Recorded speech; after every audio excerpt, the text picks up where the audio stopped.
Hello बच्चों, math competition class Amit sir की class में आपका बहुत बहुत स्वागत है।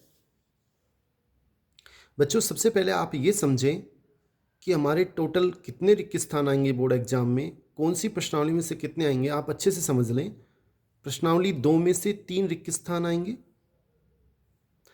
प्रश्नावली 5 में से 1 रिक्त स्थान आएगा, प्रश्नावली 6 में से 1 रिक्त स्थान आएगा, 9वीं में से 1 आएगा, 10वीं में से 1 आएगा। इस प्रकार टोटल 7 रिक्त स्थान हमारे आएंगे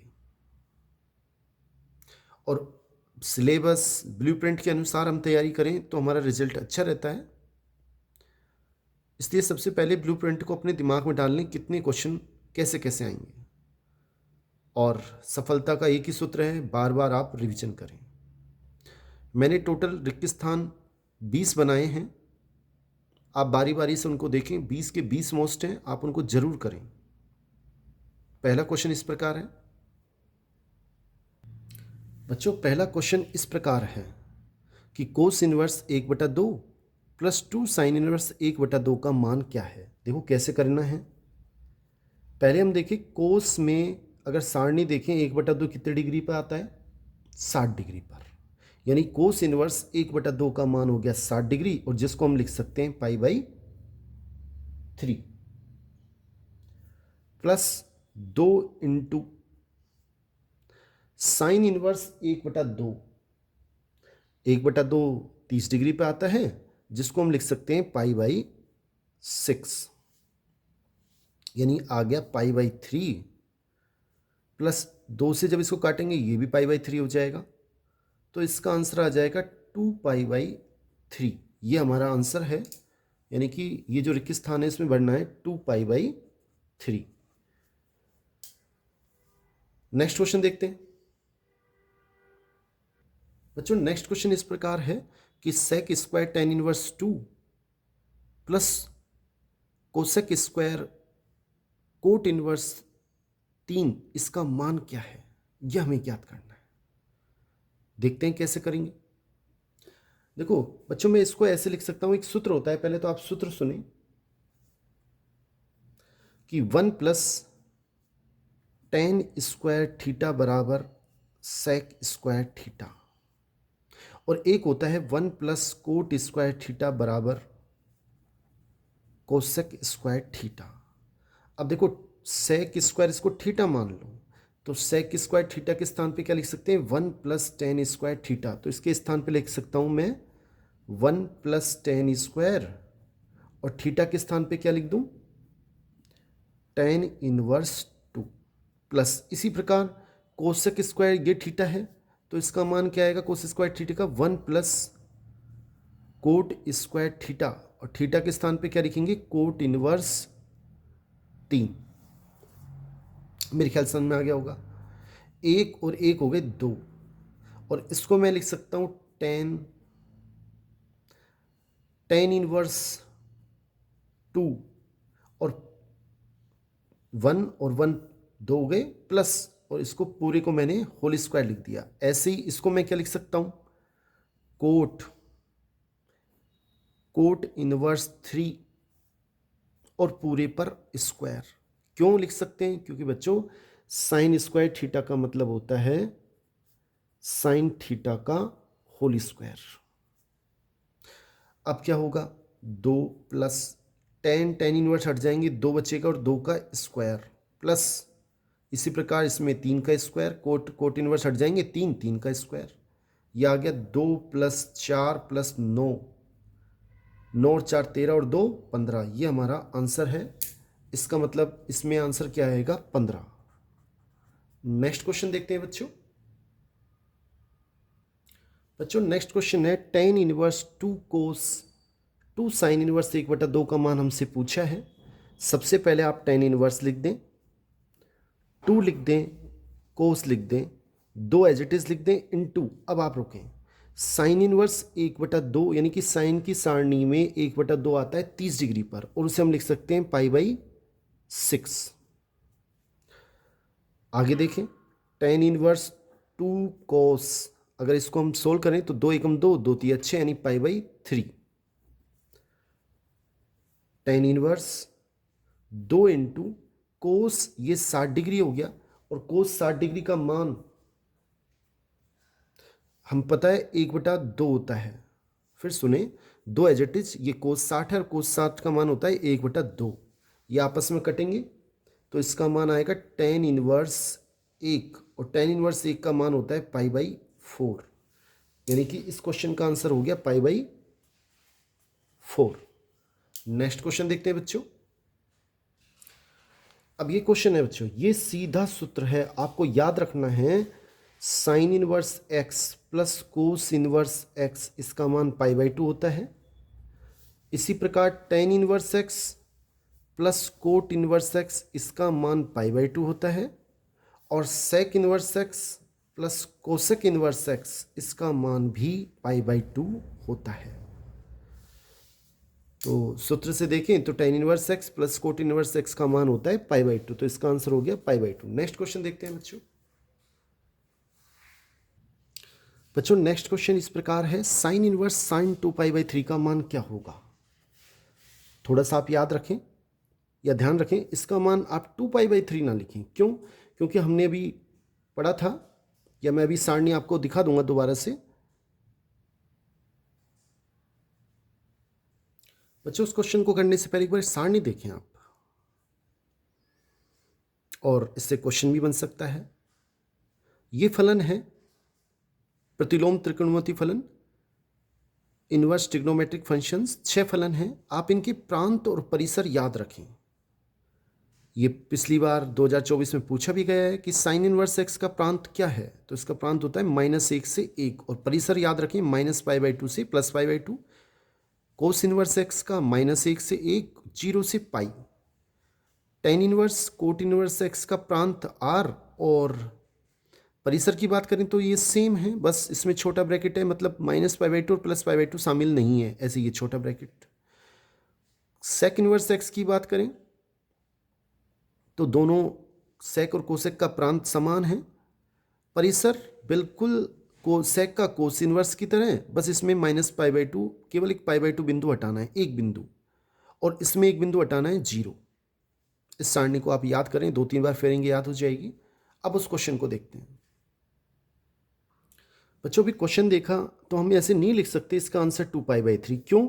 क्योंकि अभी हमने पढ़ा कि साइन इनवर्स का जो परिसर है वो -π/2 से +π/2, यानी कि -90 से +90 डिग्री के बीच में मान आना चाहिए।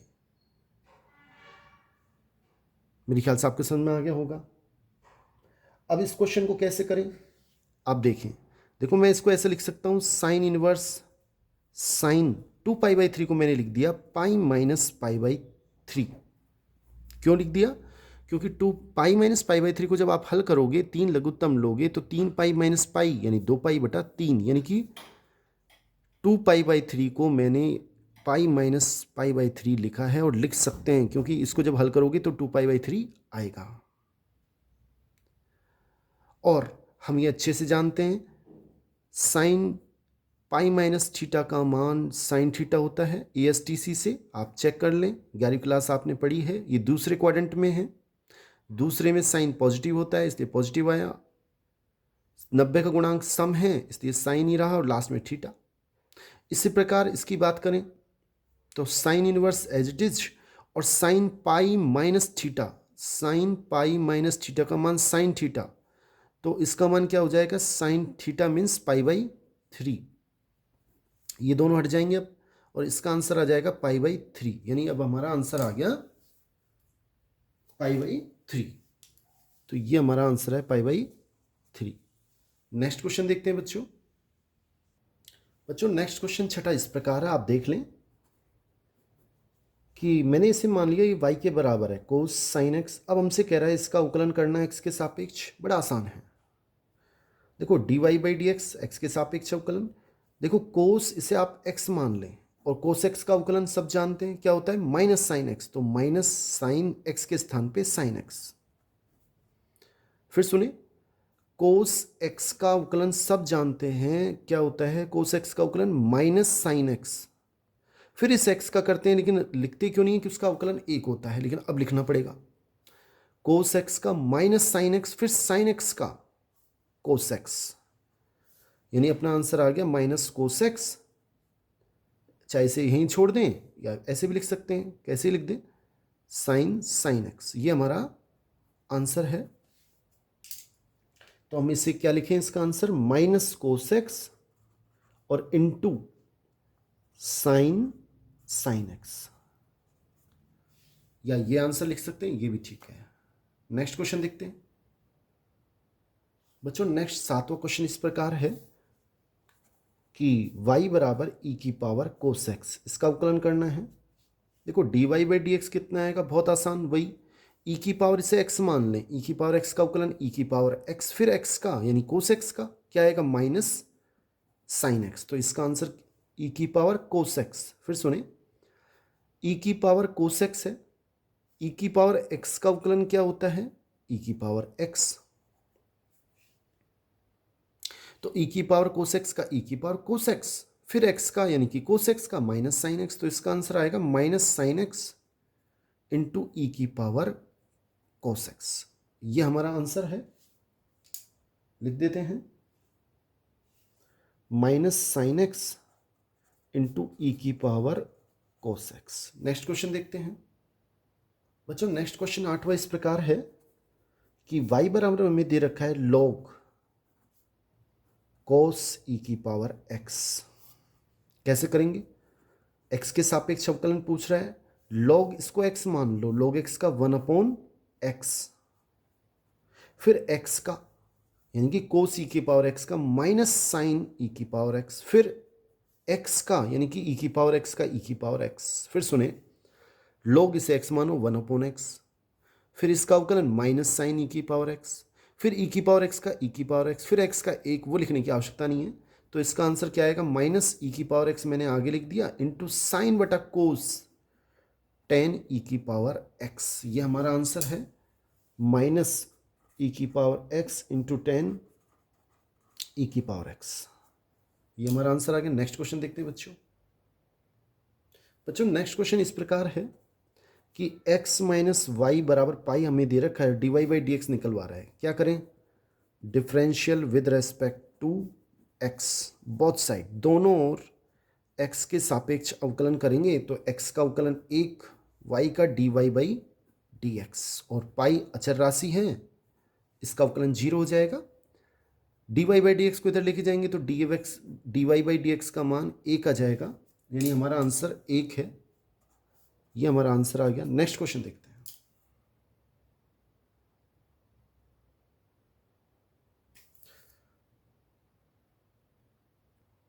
बच्चों। नेक्स्ट क्वेश्चन इस प्रकार है, एक क्वेश्चन छूट के अभी करा देते हैं, हमने 9वां किया था, 10वां भी करा देंगे। देखो क्वेश्चन क्या है कि एफ एक्स का मान हमें दे रखा है x² माइनस 4x प्लस 6, कौन से अंतराल में वर्धमान है। देखो आपको वर्धमान, निरंतर वर्धमान है, आपको कोई भी वर्धमान निकालना, हास्यमान निकालना है, अंतराल निकालना है, तो सबसे पहले आप एफ डैश एक्स करें, एफ डैश एक्स का मान निकालें और उसको 0 करें। अगर एफ डैश एक्स का मान देखें तो एफ डैश एक्स का मान क्या होता है, 2x माइनस के, इसका अवकलन 2x, इसका मान 4, उसका 0। दो तरीके से कर सकते हैं इसको, या तो हमें पता हो कि निरंतर वर्धमान की शर्त होती है एफ डैश एक्स का मान ग्रेटर देन 0, यानी कि 2x minus 4 is greater than 0, 2x is greater than, minus 4 को इधर लेके जाएंगे प्लस के 4, दोनों ओर जब 2 का भाग देंगे तो x इज ग्रेटर देन 2। तो इसका अंतराल क्या हो गया, 2 से लेकर, 2 से तो बड़ा हो और अनंत तक, 2 से अनंत तक। आप दूसरे तरीके से भी समझ लें, आप क्या करें, एफ डैश एक्स का मान 0 रख दें अंतराल ज्ञात करने के लिए हमेशा, यानी कि 2x माइनस 4 बराबर 0, तो यहां से 2x बराबर 4, तो x बराबर 2 आएगा। एक लाइन खींचे, अब जितने बिंदु हैं उनको रखें, जिसमें तो एक ही बिंदु है, यहां रख दें x बराबर 2। अब क्या करना है आपको कि 2 से बड़ा कोई भी मान ले लें, 3, 4, 5, एक तरफ देखना है, जो भी अंतराल उसके बीच में कोई भी बिंदु लेना है। जैसे मैंने 3 ले लिया और उसे एफ डैश एक्स में रख के देखें, x का मान 2 से बड़ा कोई भी ले लें, 2 ले लें, 3 ले लें, 4 ले लें, 10 ले लें, 100 ले लें, छोटा लें, 3 ले लिया, 3 को एफ डैश एक्स में रखें, 3 रखेंगे तो कितना आएगा, 2 तिया 6 माइनस के 4 यानी कि 2 आएगा, वो पॉजिटिव धनात्मक आया तो ये तो हो गया पॉजिटिव, और अल्टरनेट चलते हैं तो ये नेगेटिव हो जाएगा। तो हमें पता है कि निरंतर वर्धमान के लिए एफ डैश एक्स का मान 0 से बड़ा धनात्मक चाहिए, तो कौन सा वाला अंतराल आएगा, ये वाला, 2 से बड़ा कहाँ तक, अनंत तक। ये हमारा आंसर है। नेक्स्ट क्वेश्चन देखते हैं बच्चों। एक 10वां क्वेश्चन आप देख लें। एक परिवर्तनशील घन का किनारा 3 सेमी पर सेकंड की दर से बढ़ रहा है, घन की आयतन किस दर से बढ़ रहा है। देखो घन है, किनारा मतलब होता है उसकी भुजा, मैंने भुजा मान ली x और आयतन मान लिया v। हमें दे रखा है कि उसके घन का किनारा यानी कि भुजा में परिवर्तन, x में परिवर्तन समय के सापेक्ष 3 सेमी पर सेकंड है, और त्रिज्या हमें दे रखी है उसकी किनारा 10 सेमी। तो आयतन किस दर से बढ़ रहा है। आयतन का सूत्र होता है भुजा क्यूब यानी कि x का क्यूब, और dv अपॉन dt हमसे पूछ रहा है तो इसका अवकलन हो जाएगा 3x² और x का dx अपॉन dt बराबर 3। तो एज इट इज x इसकी भुजा है, उसका मान हमें दे रखा है, क्या दे रखा है 10, ये x है इसकी भुजा, तो 10 का स्क्वायर हो जाएगा 100 इंटू 3, 3 तिया 9, 900 सेमी क्यूब पर सेकंड की दर से उसका आयतन में बढ़ रहा है। ये हमारा आंसर है, मैंने लिख दिया। नेक्स्ट क्वेश्चन देखते हैं बच्चों। नेक्स्ट क्वेश्चन 12वां इस प्रकार है कि फलन एफ एक्स हमें दिया हुआ है, इसका अधिकतम और न्यूनतम मान पूछा है। देखो सबसे पहले हमें पता होना चाहिए कि साइन 4x का मान सबसे छोटा -1 और हमेशा 1 से बड़ा, 1 से छोटा और उसके बराबर। फिर सुने, साइन थीटा का मान हमेशा, चाहे थीटा का मान कुछ भी हो, -1 से तो बड़ा और +1 से छोटा और बराबर होता है। -1 से छोटा नहीं हो सकता इसका मान, +1 से बड़ा नहीं हो सकता। इसलिए साइन 4x का न्यूनतम मान -1 होगा और अधिकतम मान +1 होगा। अब हमसे पूछा है इसका अधिकतम मान कितना होगा, तो इसका और न्यूनतम मान कितना होगा। पहले न्यूनतम मान देख लेते हैं। न्यूनतम मान, देखो न्यूनतम मान के लिए आप ध्यान दें, इसका न्यूनतम मान कब होगा, जिसमें सबसे छोटी संख्या जुड़ेगी, और इसका सबसे छोटा मान क्या है, -1, इससे छोटा हो नहीं सकता। और -1 + 3 करेंगे तो इसका मान आएगा 2, यानी कि 2 इसका न्यूनतम मान है।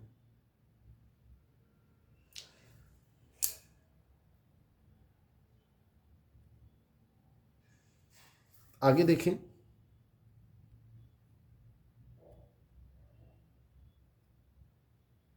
और अधिकतम मान की बात करें तो इसमें अधिकतम मान,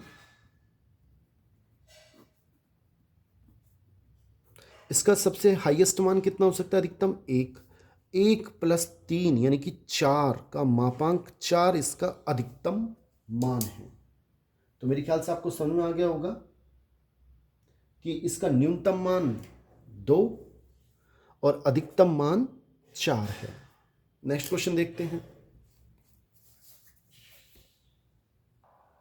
बच्चों। नेक्स्ट 13वां क्वेश्चन इस प्रकार है कि एक वृत्त की त्रिज्या 0.7 सेमी पर सेकंड की दर से बढ़ रही है। मैंने मान ली वृत्त की त्रिज्या r है और r में जो परिवर्तन है वो 0.7 सेमी पर सेकंड है। इसकी परिधि, इसकी परिधि क्या होती है वृत्त की, 2πr। परिधि में वृद्धि की दर क्या है, यानी कि परिधि में परिवर्तन की दर dt के सापेक्ष अवकलन कर दिया तो 2π अचर है वो बाहर आ गया, और dr/dt बड़ा आसान है, बस मान रखना है। 2π × dr/dt का मान कितना हो गया, ये dr/dt का मान हमें दे रखा है 0.7, तो ये कितना आएगा, 7 दूनी 14 यानी कि 1.4 पाई सेमी पर सेकंड की दर से उसकी परिधि में परिवर्तन की दर। अब यह आंसर क्या हो गया, 1.4 पाई सेमी पर सेकंड, ये हमारा आंसर है। नेक्स्ट क्वेश्चन देखते हैं बच्चों। एक क्वेश्चन है नेक्स्ट, 4 कोटि वाले किसी अवकल समीकरण के व्यापक हल में उपस्थित स्वेच्छ अचरों की संख्या क्या होगी। हमें विशेष ध्यान रखना है कि अगर व्यापक हल पूछे या हमसे विशिष्ट हल पूछ सकता है। 4 कोटि का है, व्यापक हल पूछ रहा है तो इसमें 4 आंसर होगा, स्वेच्छ अचरों की संख्या। और अगर व्यापक हल, आप क्वेश्चन को विशेष ध्यान रखें, विशिष्ट हल पूछे तो हमेशा इसकी संख्या चाहे 4 कोटि हो चाहे 3 कोटि, इसकी आंसर 0 होगा। ये इस क्वेश्चन का आंसर है। फिर समझ लें, 4 कोटि वाले किसी अवकल समीकरण में आपको पहले क्वेश्चन पे ध्यान देना है कि व्यापक हल पूछा है तो ठीक है, 4 कोटि का है, 4 स्वेच्छ अचर होंगे। और अगर विशिष्ट हल पूछता है इसी क्वेश्चन में, फिर चाहे 4 कोटि का हो चाहे 3 कोटि का हो, उसका आंसर हमेशा 0 आएगा। नेक्स्ट क्वेश्चन देखते हैं बच्चों।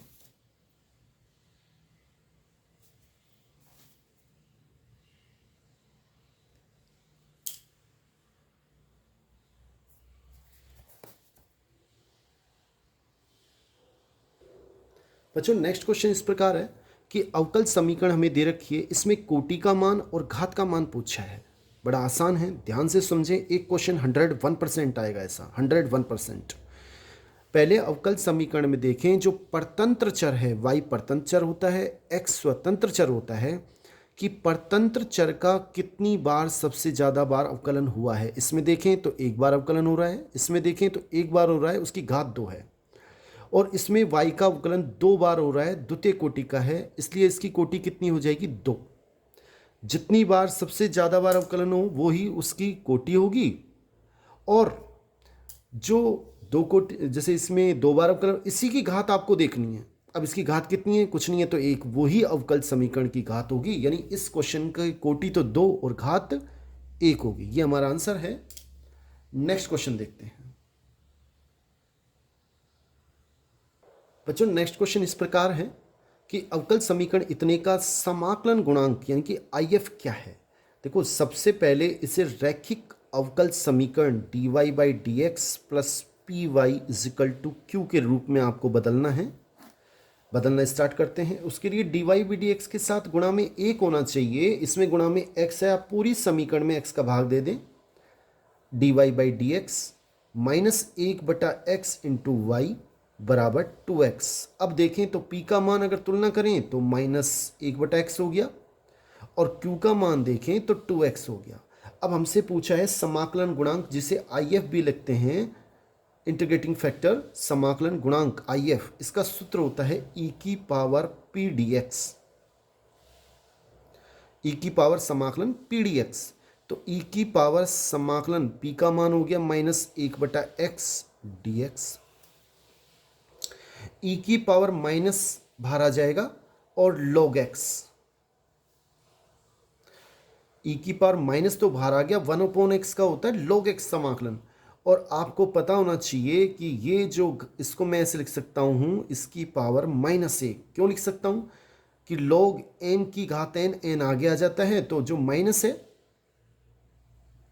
उसको मैं ऊपर लिख सकता हूँ, ऊपर है तो आगे भी ला सकता हूँ। और e की पावर log हो तो दोनों हट जाते हैं, तो x की पावर -1 यानी कि 1/x इसका समाकलन गुणांक है, IF का मान है। ये हमारा आंसर है। नेक्स्ट क्वेश्चन देखते हैं बच्चों।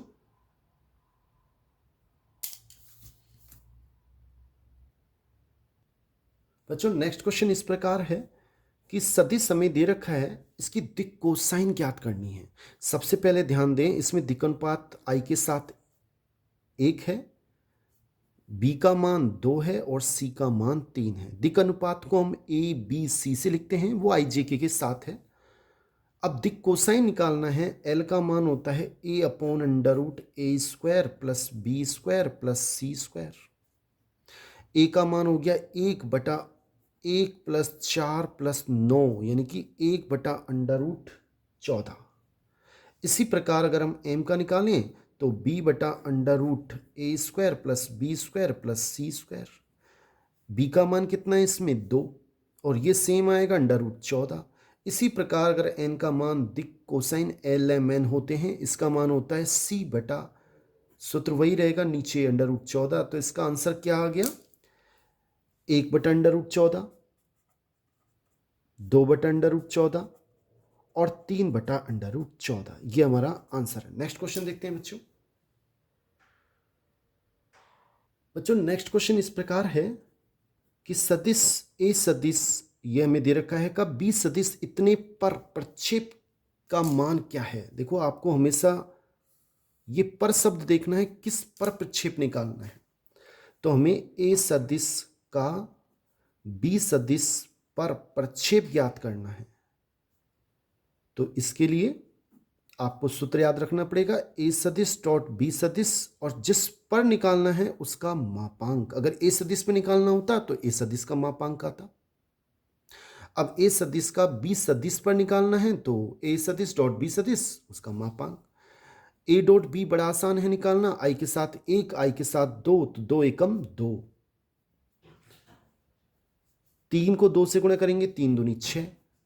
के का के साथ 2 एकम 2 बटा बी का मापांक कैसे निकाला जाता है, आई के साथ 1 का वर्ग, जे के साथ 2 उसका वर्ग होता है 4, और के के साथ है 1 उसका वर्ग होता है 1। तो ऊपर आ गया 6 और 2 8 और 2 10 बटा √6, और यही हमारा आंसर है, 10 बटा √6। नेक्स्ट क्वेश्चन देखते हैं बच्चों। नेक्स्ट क्वेश्चन 19वां इस प्रकार है कि इसका मान पूछा है, बड़ा आसान है। पहले आप ए सदिश का क्रॉस प्रोडक्ट कर दें ए सदिश से, फिर ए सदिश का प्लस ए सदिश क्रॉस बी सदिश, इसी प्रकार माइनस बी सदिश क्रॉस ए सदिश प्लस माइनस बी सदिश क्रॉस बी सदिश। ए क्रॉस ए सदिश का मान 0 होता है। क्यों? क्योंकि ये समांतर है, इनके बीच कोण 0 डिग्री होगा, तो साइन थीटा 0 हो जाएगा। प्लस ए सदिश क्रॉस बी सदिश, और हमें पता होना चाहिए जब क्रॉस में ए क्रॉस बी को बी क्रॉस ए लिखना है तो चिन्ह परिवर्तन हो जाता है। अगर इसको हम ए क्रॉस बी लिखना चाहते हैं तो ये प्लस का हो जाएगा ए क्रॉस बी, और ये हो जाएगा 0। ए डॉट बी बराबर बी डॉट ए होता है, लेकिन ए क्रॉस बी बराबर माइनस बी क्रॉस ए होता है। अब x प्लस एक्स 2x, इसलिए 2a क्रॉस बी, ये हमारा आंसर है। यानी कि आंसर आ गया 2a सदिश क्रॉस बी सदिश। नेक्स्ट क्वेश्चन देखते हैं बच्चों, और लास्ट क्वेश्चन। नेक्स्ट क्वेश्चन इस प्रकार है कि ए सदिश एक मात्रक सदिश है।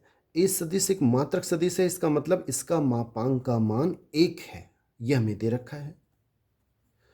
और हमें यह भी दिया हुआ है कि एक्स सदिश माइनस ए सदिश डॉट एक्स सदिश प्लस ए सदिश, इसका मान 8 है। अब इसको हम इससे डॉट प्रोडक्ट करें तो एक्स सदिश डॉट एक्स सदिश प्लस एक्स सदिश डॉट ए सदिश माइनस एक्स सदिश डॉट ए सदिश, कैसे भी लिख सकते हैं कि डॉट अभी बताया आपको, चाहे ए डॉट बी चाहे बी डॉट ए, और माइनस ए सदिश डॉट ए सदिश बराबर 8। हम सूत्र जानते हैं, एक्स सदिश डॉट एक्स सदिश, इसके नहीं एक्स सदिश का मापांक का स्क्वायर, और ये आपस में कट जाएंगे। माइनस ए सदिश के मापांक का स्क्वायर बराबर 8, एक्स सदिश के मापांक का स्क्वायर माइनस इसका मान हो जाएगा 1, 1 का स्क्वायर 1 बराबर 8।